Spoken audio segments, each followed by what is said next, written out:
One Piece, Naruto, Bleach, ce sont que des mangas qui sont entrés dans la légende. Et ce, malgré leurs défauts. Mais s'il y a bien un manga de la même génération qui s'en prend plein la tronche, c'est bien Fairy Tail. Presque tout le monde a critiqué le manga et l'anime, au point que beaucoup de gens considèrent que c'est une catastrophe. Je me suis relu tout le manga pour faire cette vidéo, afin de voir les qualités, les défauts et les raisons de pourquoi Fairy Tail est détesté. Et bien en vrai de vrai, Fairy Tail c'était vraiment super cool à la base. Pour rappel, on suit Lucy Earthfilia qui souhaite intégrer une guilde. Elle rencontre Natsu et Happy, deux mages de Fairy Tail, et direct après, elle rejoint la guilde. On suit alors les aventures de ce petit groupe, composé de Natsu qui a de la magie de chasseur de dragons du feu, Lucy, une constellationniste qui se bat avec des esprits, et Happy, un petit chat qui peut voler, même si on sait pas trop ce que c'est à la base. Puis ensuite on rencontre Grey qui peut faire de la glace, et Erza qui peut invoquer tout un tas d'armures. Ils font des quêtes ensemble qui sont toutes très différentes, et en vrai, c'est plutôt cool. Les personnages sont attachants et chaque arc nous présente des membres de la guilde, où on développe les héros. Par exemple, celui de Galuna nous présente les origines de Grey, Phantom Lord nous en apprend bien plus sur Lucy, et vu que c'est une bataille à grande échelle, on met en avant bien plus de membres de Fairy Tail que d'habitude. La tour de paradis nous permet de développer le passé d'Erza, la bataille de Fairy Tail nous fait vraiment découvrir les mages de rang S et on nous remet en avant Gajil. Quant à l'arc Horation 6, on nous présente Wendy, on revient d'anciens ennemis devenus alliés et ça développe un peu plus Erza. Non vraiment, jusque là, le manga il est vraiment bien. Et pour moi, la force de Fairy Tail, c'est ses personnages. T'en as presque aucun qui est mis de côté. Alors que si on regarde d'autres shonen, on a toujours des personnages délaissés. Genre Sakura ou presque tous les membres de Konoha dans Naruto. Pour Bleach, les amis d'Ichigo sont bien moins mis en avant que les capitaines. Et même dans One Piece, avec les Mugiwara, bah t'en as qui ont un traitement amoindri par rapport à d'autres. Dans Fairy Tail, t'as toujours la team de Natsu, donc celle que j'avais présentée, qui est mise en avant. Mais c'est pas les seuls. Je pense par exemple à Gajil, Wendy et Jubia, qui s'ajoutent à l'équipe très souvent. Après, on a Kana, Loki et Elfan, qui apparaissent un peu plus rarement, mais ils restent présents. Et enfin Luxus, Miragen et Gildard sont des forces de frappe conséquentes. Tu les vois pas très souvent, mais quand c'est le cas, t'es super content de les voir. Surtout Luxus. Lui, c'est peut-être mon personnage préféré. Tiens, d'ailleurs, j'y pense, mais Fairy Tail est l'un des rares shonen neketsu où les personnages féminins sont vraiment actifs. Alors ok, elles donneront pas le coup final au méchant vu que c'est le rôle de Natsu, mais Erza a vraiment plein de moments hyper badass, et Lucy a un développement constant tout au long de la série. Elle est peut-être la plus faible de son groupe d'amis, mais c'est elle qui nous raconte le plus de trucs. Bon, ça, c'est pour les personnages, mais qu'en est-il du manga en lui-même? Eh bien pour le coup, je trouve que c'est l'un des plus beaux shonen. Bon, forcément la beauté c'est subjectif, mais je trouve les dessins magnifiques, et ça s'améliore de plus en plus assez vite. L'auteur en effet de l'expérience, vu qu'il a tout de même dessiné Rave auparavant, et quand on voit d'autres mangas comme Monster Souls ou Monster Hunter Orage, bah tu vois que le mec il est fait pour dessiner des dragons ou des monstres. La preuve, chaque fois on voit des dragons,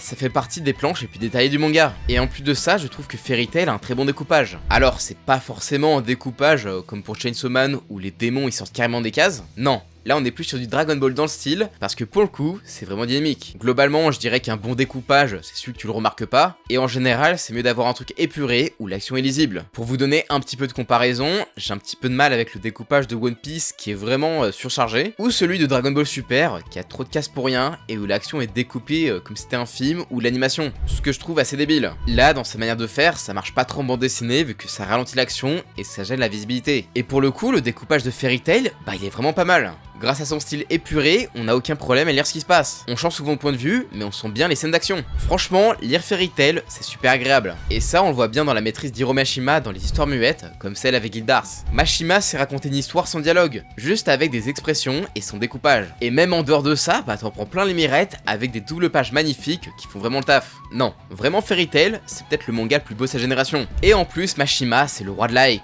Il sait présenter ses personnages de manière méga stylée. Genre, quand on mentionne Gildars, direct tu sais qu'il est fort. Et lorsqu'il arrive, t'as toute la ville qui a un système pour éviter qu'il détruise quoi que ce soit. Ou sinon, t'as carrément Miss Gun qui endort tout le monde dès qu'il arrive, et il lève le sort quand il se casse. Ça donne un côté ultra mystérieux. Non, vraiment, il sait hyper les gens et t'as envie de continuer à suivre le manga ou l'anime pour découvrir les nombreux mystères de l'œuvre. Qui est Zélef? Pourquoi les dragons ont disparu? À quoi ressemblent les autres clés du Zodiac? Est-ce qu'il y a d'autres chasseurs de dragons? Enfin bref, Fairy Tail avait tout pour plaire. Bon, j'ai décrit à quel point le manga était génial, et en vrai de vrai, avec toutes les éloges que j'ai données, t'as quand même l'impression que c'est le meilleur manga de l'univers. Mais bon, chaque œuvre est critiquable à certains niveaux. Et pour le coup, Fairy Tail n'échappe pas à la règle et souffre de pas mal de soucis. J'ai dit que le manga était beau, et il est toujours, hein. Sauf que malheureusement, l'anime est raté. On parle certes d'un anime fleuve, donc c'est jamais parfait vu qu'il n'y a pas de saison pour faire des pauses. Mais pour le coup, là, c'est catastrophique. On a des musiques ultra stylées qui donnent du panache, mais l'animation ne suit pas, et les combats, ils sont mous. Oh là là, mais qu'est-ce qu'on se fait chier. Ensuite, il faut évidemment qu'on parle du pouvoir de l'amitié. Et à cause de ça, la construction des combats est un peu répétitive. Les personnages sont épuisés, Natsu est KO, mais grâce au pouvoir de l'amitié, il repousse les limites et il bat le méchant. Ça intervient avec beaucoup de personnages, et au début c'est pas vraiment le cas, mais à force ça revient à chaque fois, et c'est un peu relou. Ok, je veux bien croire que l'amitié et l'amour sont des sentiments forts qui amplifient les sorts, mais le sortir à chaque fois, c'est vraiment très redondant. Surtout que ça intervient comme un Deus Ex Machina pour en finir avec un ennemi trop pété. Et si à la base je faisais l'éloge du nombre de personnages utilisés et qui sont pas délaissés, force est de constater que c'est un problème pour les combats. Plus on avance dans l'histoire, plus ils sont expédiés. Non vraiment, vers la fin de l'œuvre, je trouve qu'il n'y a pas de vrais bons combats dans l'ensemble, tellement ça va super vite. Ça rend le tout vraiment très répétitif et les affrontements manquent clairement de stratégie. Avant, Erza devait utiliser la bonne armure pour contrer son adversaire, ou Natsu devait utiliser ses flammes d'une certaine façon pour vaincre son ami. Je dirais également que la plupart des méchants sont vraiment oubliables. Ils ont presque tout le même objectif qui est lié à Zelef, et ils ne restent pas marquants ni uniques, vu que tous ceux qui ont des pouvoirs très stylés reviennent dans le futur, soit en rejoignant une guilde, soit via leurs pouvoirs qui seront réutilisés, ou d'autres qui seront carrément ressuscités temporairement grâce à un nécromancien. Oui bon, là pour le coup, c'est un peu du fanservice. Et tiens, le fanservice, parlons-en, c'est vraiment un des plus gros problèmes de l'œuvre. Il est juste outrancier. Non, vraiment il y en a trop. Et je sais pas pourquoi il y en a autant. Donc là, il y a deux solutions. Soit Hiromashima est devenu fou et il dessine la main dans le phasar, soit il a voulu faire plaisir aux fans. Et au vu de ce qu'il a dit dans le dernier tome, je pense plutôt à la deuxième option, même si à mon avis, il se fait plaisir aussi. À la base, dans le manga, il y a pas tant de fanservice que ça. Les tenues montraient bien les formes des femmes, ok, mais ça allait. Lucy jouait de ses charmes de temps en temps, et il y a que Kana qui se baladait en soutif. Mais plus tu avances, plus les personnages deviennent forts, et plus les filles prennent en forme et perdent leurs vêtements facilement. Non, Lucy, elle a de moins en moins de tissu. Et selon moi, ce fanservice a commencé avec l'île d'une Tenro, puis après l'ellipse, c'est parti en couille. T'as une scène à la plage en mode bikini juste pour le fanservice, t'as même un combat dans l'arc Grand Tournoi de la Magie, où t'as Miragen qui fait un combat de peau sexy. Ça fait juste aucun sens. Puis après ils vont à la piscine, forcément, et là l'auteur il s'est dit, hé, mais si je les foutais à poil. Et du coup, bam, Dragon qui peut enlever des vêtements, et Lucy finit toute nue. T'as même des scènes dans les bains où Gaji voit Rebi nue dans une position fortement subjective. Très bizarre tout ça. Et t'en as d'autres où l'auteur, il a une mise en scène de fou. Genre t'as des plans sous l'eau, il s'est fait chier à faire un effet de reflet et tout. Et aussi t'as le moment où Freya, elle est heureuse que les gens de son village ne soient pas fâchés. Mais MDR, c'est quoi ce plan de fou furieux là? Et après c'est 100 000 fois pire dans le dernier arc. Ça en vient vraiment ridicule. Lucy prend un bain avec l'un des boss finaux pour en apprendre plus. Dit Maria arrête le temps et pourrait one shot tout le monde. Genre le machin c'est littéralement duo mais en plus fort. Là tu peux rien faire, mais elle en profite pour dénuder les personnages féminins. Jacob il est super fort, mais il est faible à la nudité. L'un des pouvoirs de l'arcade, c'est de donner une vague de plaisir qui est si intense que tu peux mourir.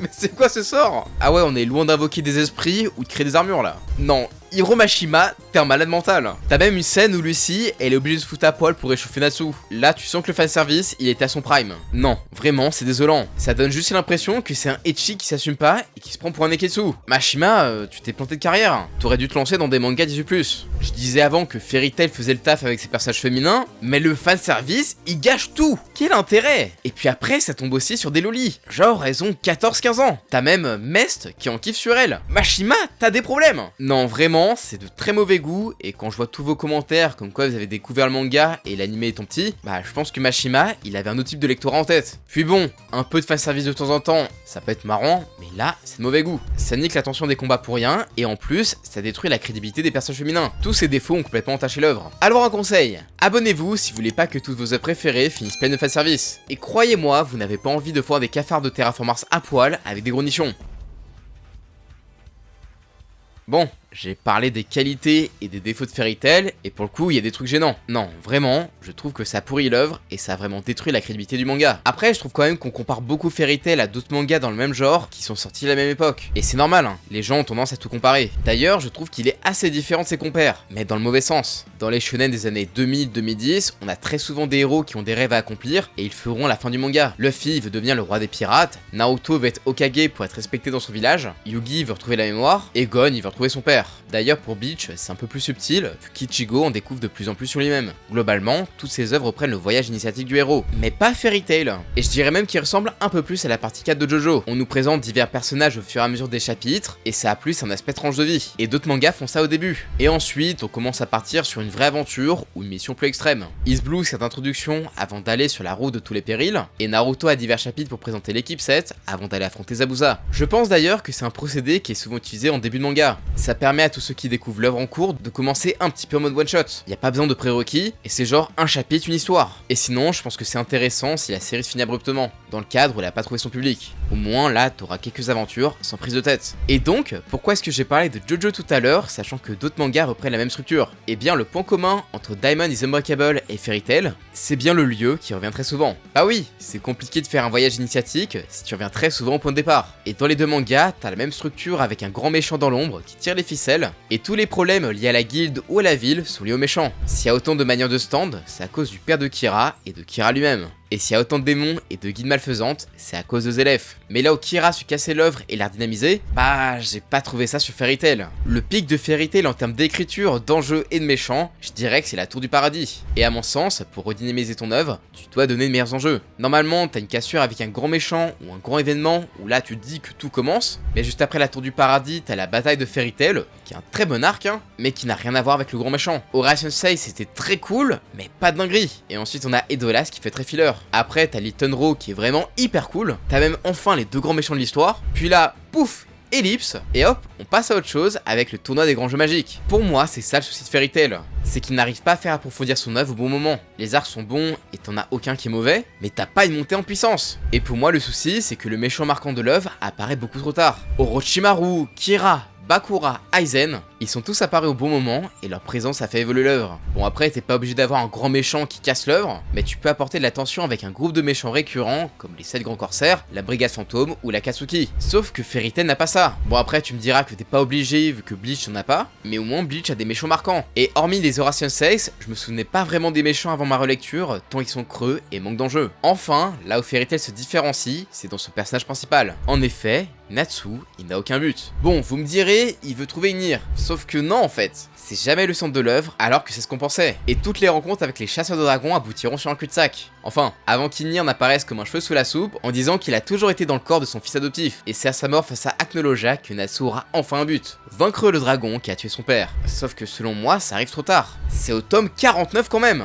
Pour le reste, vaincre Zélef est plus l'objectif de la guilde tout entière. Mais pour le coup, je trouve que c'est un peu compliqué de suivre Natsu en tant que protagoniste. Il est pas très actif et c'est plus Lucie qui pousse l'œuvre. Ce duo ressemble à ce qui s'est fait dans Dragon Ball dans ses débuts et qui a été jugé par l'éditeur comme un défaut. Goku devait avoir un but et ne pas se laisser porter par le scénario. Et ça a failli faire annuler la série vu qu'il était à contre-courant de ce que les gens attendaient à l'époque. Et pour moi, c'est aussi l'un des défauts de Fairy Tail. Vous m'avez dit qu'il était lambda, mais pour le coup, il est très différent pour être différent. On n'est pas sur du Hunter x Hunter qui joue avec les codes ou Chainsaw Man qui les détourne dans tous les sens. Pour vous donner une idée, Hiro Mashima, il a voulu changer un petit peu les codes. Donc dans l'ellipse des 7 ans, les héros ne deviennent pas plus forts. Non. Ils sont au même niveau et c'est le reste du monde qui est devenu plus fort. D'ailleurs dans Fairy Tail, on n'a pas d'entraînement. Et ça, c'est parce que le dépassement de soi n'est pas du tout le propos de l'œuvre, alors que c'est hyper important dans les shonen. Et je pense que c'est en partie pour ça que beaucoup de gens attaquent Fairy Tail. C'est le vilain petit canard de la famille. Il reprend pas totalement les codes et les seuls trucs qu'il propose sont assez légers. On est très loin d'un Jujutsu, d'un FMA ou d'un MHA.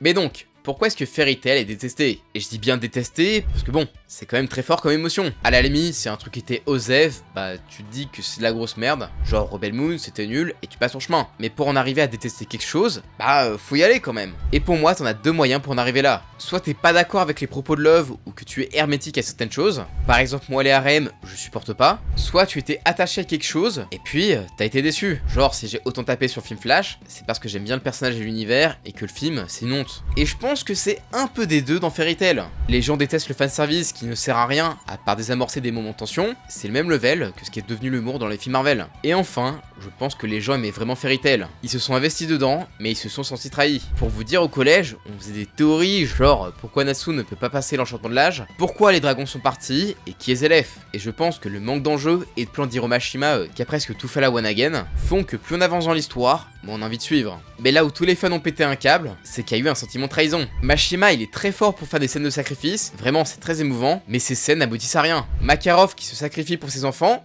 que dalle. Jubia qui meurt par amour pour Grey, rien. Gajil qui a le meilleur développement de l'œuvre et qui meurt en héros, rien. Non, il est toujours vivant. Même les scènes où des personnages perdent leur capacité n'ont aucun impact. C'est très touchant le fait que Lucy brise la clé d'Aquarus pour invoquer le roi des esprits, mais si tu la revois plus tard et qu'il y a un espoir, bah y a pas d'intérêt au sacrifice. Quel intérêt d'enlever les pouvoirs de Shiria si elle peut les retrouver plus tard? Vous imaginez si Edward avait sacrifié sa capacité d'alchimie, mais qu'à la fin, il récupère tout. Ça niquerait toute la beauté de son sacrifice, non? Eh bien selon Mashima, c'est acceptable. Parce que pour lui, il n'a jamais fait revenir un personnage mort. Enfin bon.